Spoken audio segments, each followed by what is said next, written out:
This is the final video of the design process, part 8, after installation and follow-ups.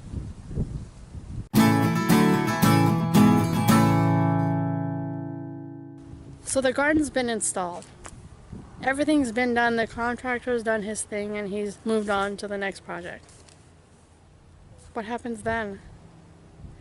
Well, as a designer, I like to come out every couple of months to check up on things and see what's going on, and if, heaven forbid, there is an issue, which 9 times out of 10 there isn't, I can tell the contractor, hey, this plant doesn't look so good, or hey, this is this or this is that.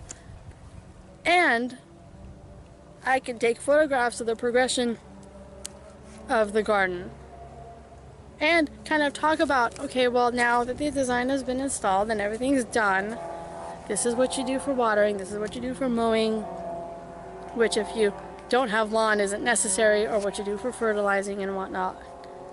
Now, in regards to watering, I highly recommend getting an automatic irrigation system. Here's the thing. You can say, oh, I'm going to water by hand. No big deal, I'll water by hand. Trust me when I tell you that after a few times of watering by hand, it gets old. You become lazy. I've become lazy trying to water by hand in my own garden. And all I have is a bunch of pots. When you have an automatic irrigation system, it waters for you, turns on and off. You don't have to worry about it. And if you get an automatic irrigation system with a moisture sensor, then if it senses excess moisture in the air, the system shuts off and you don't have to. So if it rains, oh no, I gotta go shut off the irrigation. Nope.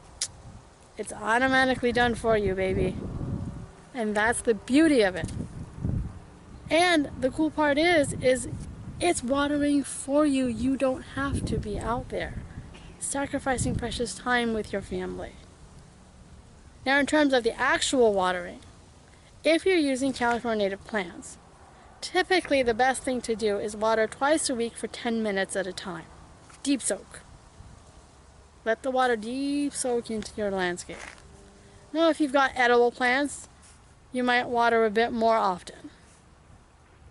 But for the first few months, I'd say about for at least the first 4 to 5, you water twice a week for 10 minutes at a time.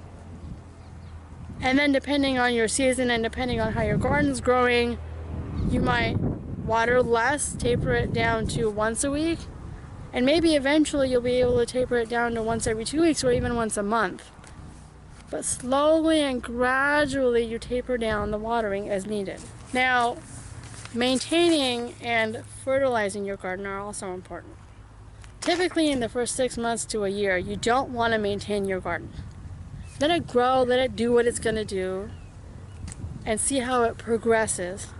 And then you would only maintain the garden if they were spent flower blossoms that you wanted to pick off, or maybe you installed a Cleveland sage and you want to pick off some leaves to bring indoors as an air freshener.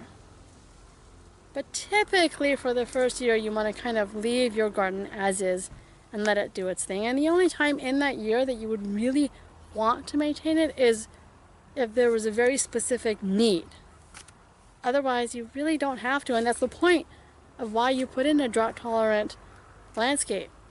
So you don't have to worry about it, you don't have to worry about maintaining it. And I'm not talking about drought-tolerant landscapes with just a bunch of cacti. You don't even need to have cacti. You can have a completely drought-tolerant landscape using plants that are green year-round, that flower maybe once or twice or 3 times a year with pretty flowers, that attract all the beneficial birds and butterflies to your garden.